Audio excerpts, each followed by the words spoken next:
بسم اللہ الرحمن الرحیم۔ خان تیرے بغض میں بڑے بڑے کردار گرے، منصف گرے، سالار گرے، عدل کے اونچے مینار گرے، مذہب کے ٹھیکے دار گرے اور اس مٹی کے غدار گرے۔ خان تیرے بغض میں بڑے بڑے کردار گرے۔ یہ سارے کا سارا ماجرا ہے اور یہ سارے کا سارا ہماری قوم کے ساتھ ہوا ہے کہ ہر بندہ گر گیا تجھے گرانے کے لیے۔ تو سے ایک بندہ تھا جس کو گرانے کے لیے کل وہ میں ایک بندے کو سن رہا تھا، اینکر ہیں، کہنے لگا ہم وہاں موجود تھے خان صاحب کے سامنے، تو خان صاحب نے مسکراتے ہوئے کہا کہ کوئی بندہ میری مخالفت میں رہ تو نہیں گیا؟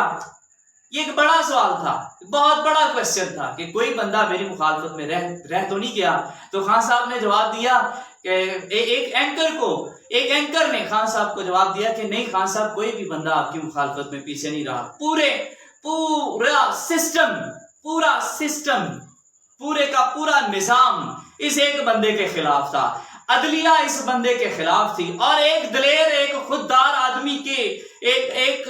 آدمی کی خودداری کو بچانے کے لیے، پورے ملک کی پوری قوم کی خودداری کو بچانے کے لیے ایک بندہ کھڑا ہوا تھا، اور اس ایک بندے کو آپ کی اسٹیبلشمنٹ بھی نہیں بچا سکی، ایک بندے کو پروٹیکٹ نہیں کر سکی، پورا پاکستان ایک بندے کو پروٹیکٹ نہیں کر سکا۔ سالار بھی گر گئے، منصف گر گئے، رات 11 بجے 12 بجے عدالتیں لگی، لیکن جب یہی پٹیشن دائر کرتی، حکومت دائر کرتی، تو کہا جاتا ہے کہ ٹائم گزر چکا ہے۔ یہ کون گرا ہے اس بندے کو گرانے کے لیے؟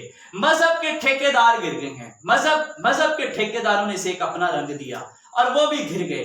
اس ایک بندے کو نو کانفیڈنس، کس کو نہیں پتا یہ کون اس کو چلا رہا ہے، اس کی ڈوریاں کہاں سے ہل رہی تھی، سب کو پتا تھا۔ یہ بندے نے، اس ایک بندے نے، خان صاحب نے ہر بندے کے پاس گیا ہے، عدلیہ کو کہا کہ یہ دیکھ تو لیں، یہ اس میں ہے کیا، دیکھو تو صحیح۔ نہیں دیکھا کسی نے۔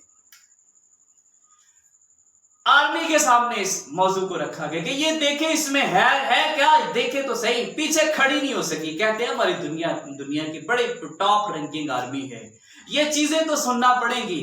اور اب جو سپریم کورٹ نے فیصلہ لیا اور باندھ کر ہر طرف سے ایک ہی بندے کو باندھ کر ایک اندھے کنویں میں پھینک دیا کہ چلو اب لڑو، تو کیا کیا جا سکتا ہے؟ یہ ایک عدلیہ، مقننہ اور اسٹیبلشمنٹ، یہ 3 ستون ہوتے ہیں انتظام میں، یہ 3 ستون ہوتے ہیں، اور سارے کے سارے ستون گر گئے اس ایک بندے کو گرانے کے لیے۔ یہ کہاں سے آئی تھی؟ دیکھ تو لیتے وہ بندہ آپ کی خودداری بچا رہا تھا، آپ کی آنے والی نسلوں کی خودداری بچا رہا تھا، لیکن آپ نے کیا کیا ہے؟ آپ نے کیا کیا؟ آپ نے اسی بندے کو گرا دیا جو آپ کو بندہ اٹھانا چاہتا ہے، جو غلامی کے خلاف بولتا ہے، آپ اسی کو گرا دیا آپ نے۔ اور مجھے یقین ہے، جتنا میں جانتا ہوں، اس بندے کو کوئی بندہ گرا نہیں سکتا۔ عزت اور ذلت اللہ کے ہاتھ میں ہے۔ ایاک نعبد و ایاک نستعین سے جو بندہ اپنی ہر تقریر کا آغاز کرتا ہے، اس کا کیا بگاڑ لیں گے آپ؟ اور ابھی مزید پوری دنیا، اب یہ مجھے سمجھ نہیں آ رہی کہ یہ کس دور میں رہتے ہیں لوگ، یہ کس دور میں، ہمارے سارے کے سارے یہ ادارے یہ کس دور میں رہتے ہیں؟ سوشل میڈیا کا دور ہے، 1 منٹ میں بندہ فون نکالتا ہے، ہر چیز ریکارڈ کر لیتا ہے۔ وہ دور گیا جب ریڈیو ٹیلی ویژن کا دور ہوتا تھا، کمیونیکیشن گیپ تھا۔ اب آپ کی ایک حرکت نوٹ ہوتی ہے کہ کون سا ادارہ کتنا اچھا کام کر رہا ہے۔ فیس کریں، اب کریں نا فیس، پوری عوام نے، وہ امریکی حکومت، وہ امریکی امپورٹڈ حکومت نامنظور کرے نا فیس، تو ٹاپ ٹرینڈ بنا رہا، ہر بندہ جاگ رہا ہے، ہر بندہ باشعور ہے۔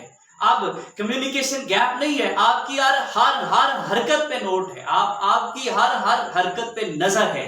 تو یہ سمجھ آنا چاہیے، ایک دلیر بندے کو آپ کے سارے ادارے مل کے نہیں سنبھال سکے۔ کیا مطلب؟ موت پڑتی تھی، کیا تھا، کیا مسئلہ کیا تھا؟ اتنا گر گئے ہیں کہ اس بندے کو بیک اپ بھی نہیں کر سکے۔